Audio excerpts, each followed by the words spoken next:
नमस्कार, छत्तीसगढ़ की बात में आप सभी का स्वागत है। मैं हूं आपके साथ विजय कुमार पंड्या और IBC 24 देख रहे हैं आप। कोरोना संकट के बीच मोदी सरकार ने अपने दूसरे कार्यकाल का पहला साल पूरा कर लिया है और इस अवसर पर बीजेपी ने एक वर्चुअल रैली की। इन वर्चुअल रैलियों के माध्यम से मोदी सरकार की उपलब्धियों को जनता तक पहुंचाने का अभियान शुरू किया गया। तो कांग्रेस केंद्र सरकार पर जमकर निशाना साधती है। छत्तीसगढ़ कांग्रेस ने तो ट्वीट करके एक साल के कार्यकाल को जीरो बताया। कांग्रेस के आरोप पर प्रदेश बीजेपी भी पलटवार करने में पीछे नहीं रही। आपको बता दें कि कांग्रेस ने मोदी सरकार को घेरने के लिए स्पीक अप इंडिया मुहिम शुरू की है। कोरोना काल में राजनीतिक दलों की डिजिटल जंग, इस पर हम चर्चा करेंगे, लेकिन उससे पहले रिपोर्ट दिखाएंगे आपको।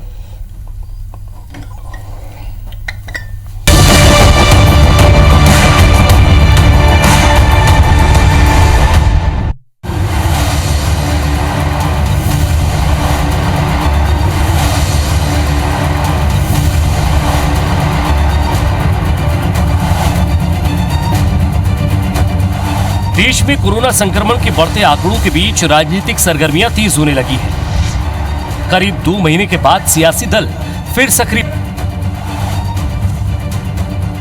केंद्र की मोदी सरकार 2.0 का एक साल पूरा होने के मौके पर बीजेपी वर्चुअल रैलियों के जरिए केंद्र की उपलब्धियों को पहुंचाने में लगी हुई है। तो वहीं कांग्रेस ने भी मोदी सरकार को घेरने के लिए वर्चुअल प्लेटफॉर्म का सहारा लेना शुरू कर दिया है।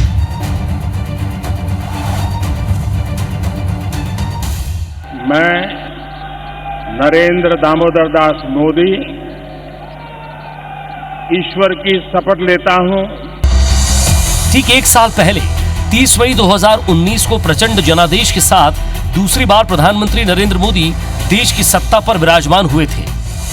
पहली वर्षगांठ पर बीजेपी के राष्ट्रीय अध्यक्ष जेपी नड्डा ने फेसबुक लाइव के जरिए कार्यकर्ताओं को संबोधित किया और मोदी सरकार 2.0 की उपलब्धियों को वर्चुअल रैलियों के माध्यम से लोगों तक पहुंचाने की अपील की।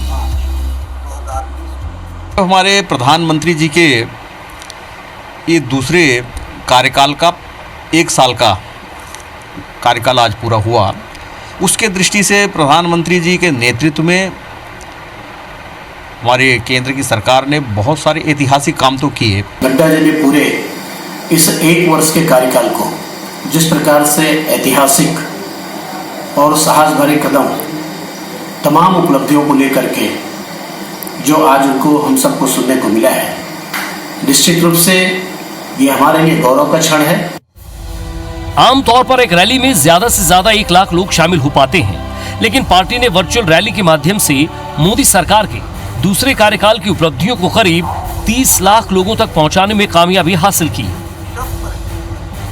वहीं दूसरी ओर छत्तीसगढ़ कांग्रेस ने ट्वीट कर केंद्र के 1 साल के कार्यकाल को जीरो बताया है। साथ ही 1 साल को विफलता और नाकामी का काला अध्याय करार दिया। इससे पहले कांग्रेस ने केंद्र सरकार की विफलताओं को उजागर करने के लिए सोशल मीडिया पर स्पीक अप इंडिया की मुहिम शुरू की है।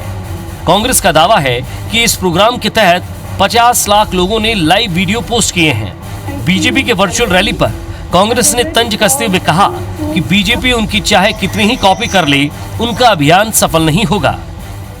केंद्र की इतनी बड़ी सरकार ने 20 लाख करोड़ का पैकेज दिया है, तो गरीबों के लिए क्या है, किसानों के लिए क्या है, मजदूरों के लिए क्या है, मेहनत कशों के लिए अगर आप पैसा नहीं देंगे तो आपकी सरकार का औचित्य कुछ नहीं है। इसलिए मैं समझता हूँ उनकी जो भी तैयारी हो रही है वो लगभग उससे जनमत प्रभावित होने वाला नहीं है। कुल मिलाकर बीजेपी की वर्चुअल रैली हो या फिर कांग्रेस की स्पीक अप इंडिया मुहिम, संकट की इस घड़ी में देश की दोनों पार्टियों ने लोगों से जुड़ने के लिए डिजिटल प्लेटफॉर्म का रास्ता चुना है।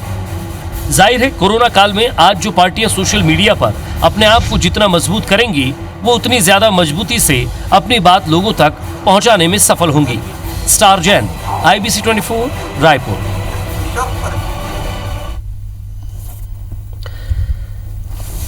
तो मोदी जी के प्रधानमंत्री बनने की, दूसरी बार प्रधानमंत्री बनने की, सरकार बनाने के बाद ये 1 साल पूरा हुआ। इस 1 साल के माध्यम में लॉकडाउन भी रहा। लॉकडाउन के अंतर्गत लोगों तक बात नहीं पहुंच पाई, लोगों तक उनकी योजनाएं नहीं पहुंच पाई, या ये कहें कि एक एजेंडा सरकार का नहीं पहुंच पाया। विपक्ष भी कोशिश यही करेगा कि जैसे जैसे आप कर रहे हैं, आप ही की राह पर है, आप ही के हथियारों से आप ही को मारना है। स्पीक अप इंडिया की शुरुआत भी कांग्रेस कर रही है। सवाल यह है कि ये जो अभियान चलाए जा रहे हैं, ये एक चीज आप देख रहे होंगे, ये इसे मोबाइल कहते हैं आज के टाइम पे, आप जानते होंगे। मैं इसे मोबाइल कह के इसमें कोई और नया शब्द नहीं जोड़ूंगा, आप सभी जानते हैं। और सोशल मीडिया इसी पर है। और सोशल मीडिया जब ताकत बनता है तो वो ताकत किस तरह की होती है ये भी आप देखते हैं, चाहे वो अच्छी हो, बुरी हो, या फिर और कोई वीडियो के माध्यम से किसी की भी छवि बनानी हो या छवि बिगाड़ने की हो। और हर एक व्यक्ति के हाथ में आज मोबाइल है। हर एक व्यक्ति जानता है कि उसका इस्तेमाल कैसे करना है।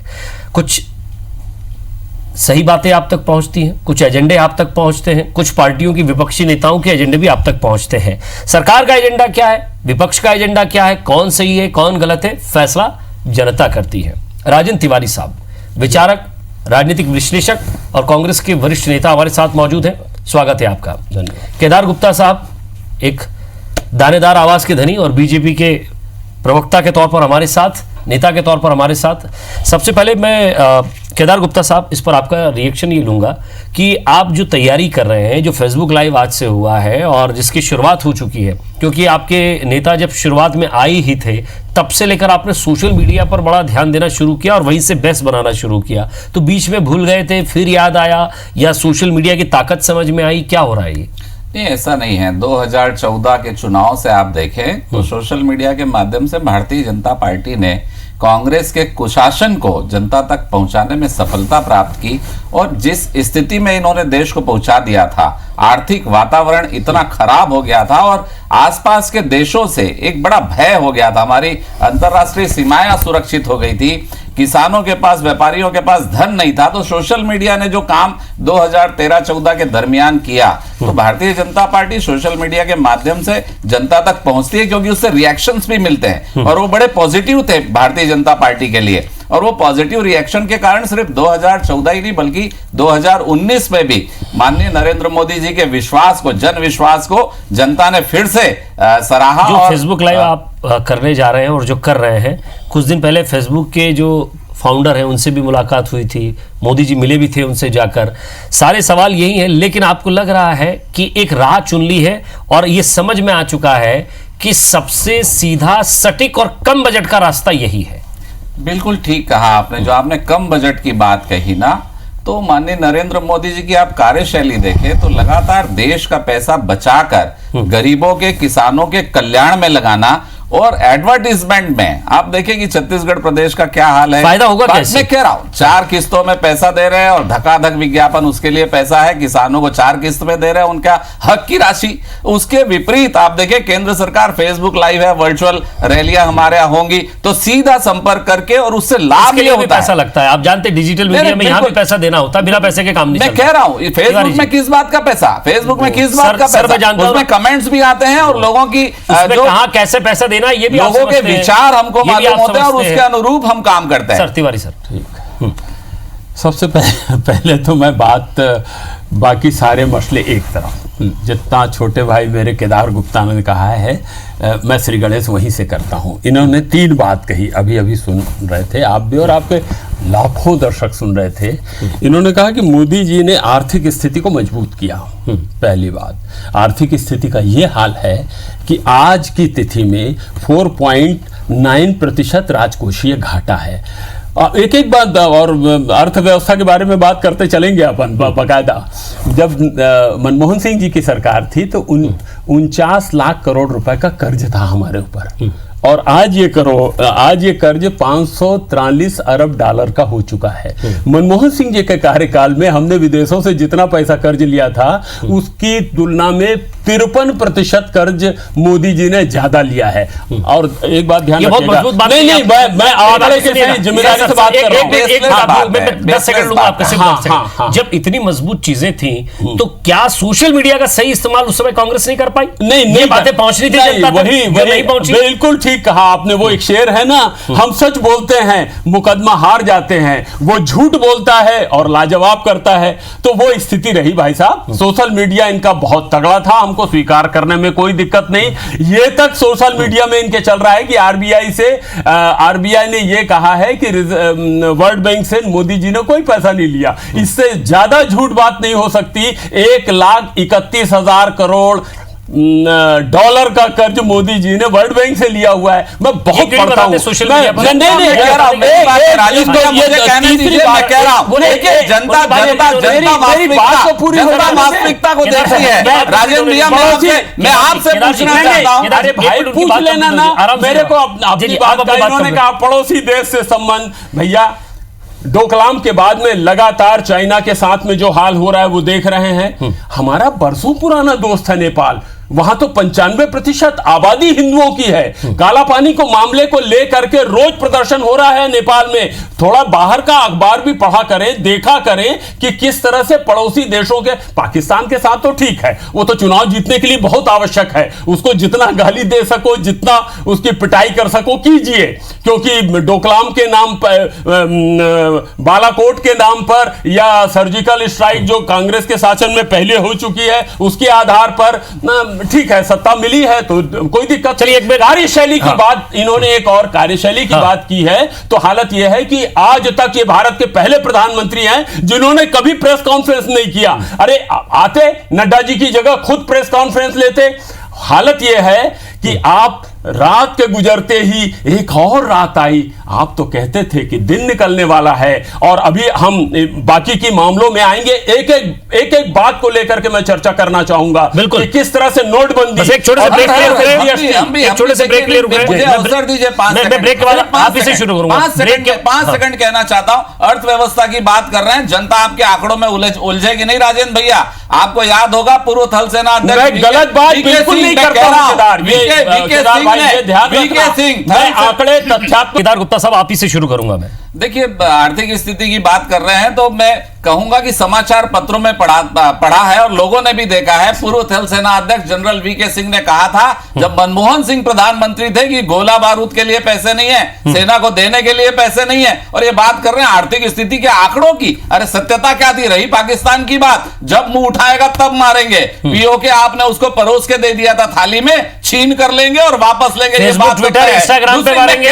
मैं कह रहा हूं जितनी बातें उन्होंने की, जवाब तो दे लूं। इनके माननीय मंत्री जी ने कहा गरीबों को कुछ नहीं मिला। अरे 80 करोड़ लोगों को 5 किलो और 1 किलो दाल, 5 किलो चावल, 1 किलो दाल 80 करोड़ लोगों को दिया गया। यही हम बताने वाले हैं। ये सारे देखिए केदार साहब, इसको मानता हूं, लेकिन इनके सबके सारे photo Facebook, Twitter, Instagram, YouTube पर ये वीडियो आए, लेकिन आधे तक तो वीडियो भी नहीं पहुंच पाया, ना दाल पहुंच पाई। कैसी बात कर रहे हैं आप? 3 महीने का राशन हर प्रदेश ने उठा लिया, वही तो बढ़ रहा है प्रदेशों में जो केंद्र ने दिया है। 20 करोड़ जनधन अकाउंट की महिला हमारी बहनों को 500-500 रुपए 3 महीने तक 1500 रुपए की सुविधा दी जा रही है। 3 करोड़ दिव्यांग और जो विधवाएं महिला है उनको 1-1 हजार रुपया दिया जा रहा है, प्लेटफॉर्म से दिया जा रहा है। ये केंद्र सरकार, उसके फोटो जा रहे हैं, दे रही है। सर, रिएक्शन चाहूंगा आपका। सर, समय खत्म हो गया आपका। किसान भाइयों को 9 करोड़ लोगों को सम्मान निधि मिल रही है। आज मैं एक मिनट भैया, खाली और एक बात है, मेरा समय खत्म हो जाएगा। उज्ज्वला के लिए 8 करोड़ लोगों को गैस कनेक्शन 3 महीना फ्री में मिल रहा है। बिल्कुल डन। और सरकार के काम को देखना है तो आप भारतीय रेल को देख लीजिए। गुजरात मॉडल की बात करते हैं, सबसे ज्यादा मौत कोरोना में अगर किसी प्रांत में हुई है तो गुजरात में हुई है। 900 से ज्यादा। महाराष्ट्र का भी बीच में नहीं बोलना केदार, सुन लीजिए। सबसे बड़ी बात है कि वहां से सूरत से 16 मई को ट्रेन निकलती है सिवान जाने के लिए और 25 मई को जाती है। इसके लिए कौन जिम्मेदार है कि उस ट्रेन में जो 9 दिन में ट्रेन पहुंची है 7 लोग मृत पाए गए हैं। वो छोटा बच्चा 1.5 साल का अपनी मां के कफन के साथ में खेल रहा है। इसके लिए जिम्मेदार कौन है? दरअसल मोदी जी की एक आदत है, वो घोषणा करते हैं, उसका कोई ब्लूप्रिंट नहीं बनाते, कोई भी किसी प्रकार का कोई ब्लूप्रिंट नहीं बनाते। हालत ये है, मैं कल पढ़ रहा था महेश जी को, जो इंडियन इकोनॉमी के इंस्ट्रक्शन है, मतलब वो जांच करते हैं, मॉनिटरिंग करते हैं। उन्होंने बताया कि 24 मई की रिपोर्ट जो उनके पास आई थी, जो एमडी है उसके, उन्होंने बताया कि 24.7% बेरोजगारी है। और पंड्या जी, ये भयावह आंकड़ा है। भयावह, महामारी इतनी कोरोना भयावह आंकड़ा है, राजनीति कोई राजेंद्र सीमा नहीं भैया, है। इनको आज आप अंदाजा बात नहीं कर रहे है हैं। कि आने वाले महीने में मैं कह रहा हूं देश की राजेंद्र क्या भैया, हालत आप होने वाली प्लेन है। की बात कर उस रहे हैं। हालत में आप मोदी जी की स्वदेशी, प्लानिंग फिर की एक बात मिनट, कर रहे हैं। नहीं, आप मोदी स्वदेशी जी की नहीं, प्लानिंग सुन की लीजिए, बात, स्वदेशी का नारा दिया ना आपके प्रधानमंत्री ने, बॉम्ब ब्लैंक का पेन रखते हैं, 600 और कंपनियां बॉम्ब ब्लैंक के पेन के अलावा ये सारी बात रोजगारी का चश्मा बढ़ता है देश की। ये सारी बातें विदेश आप से दोनों वो- के आगे सोशल मीडिया पर भी जा रही है। सोशल मीडिया की बात थी, सोशल मीडिया पर कंटेंट की बात थी, सोशल मीडिया पर जुड़ने की बात थी। इसके लिए सोशल समय मीडिया पर ज्यादा जनता दिया से करें आप, बोलने बिल्कुल का बिल्कुल मौका सर। ही नहीं मिल सर पाता है, माफी चाहते जितनी बात माफी कहनी चाहते है सर, भाई समय मेरा। समाप्त है। आप दोनों का बहुत बहुत शुक्रिया।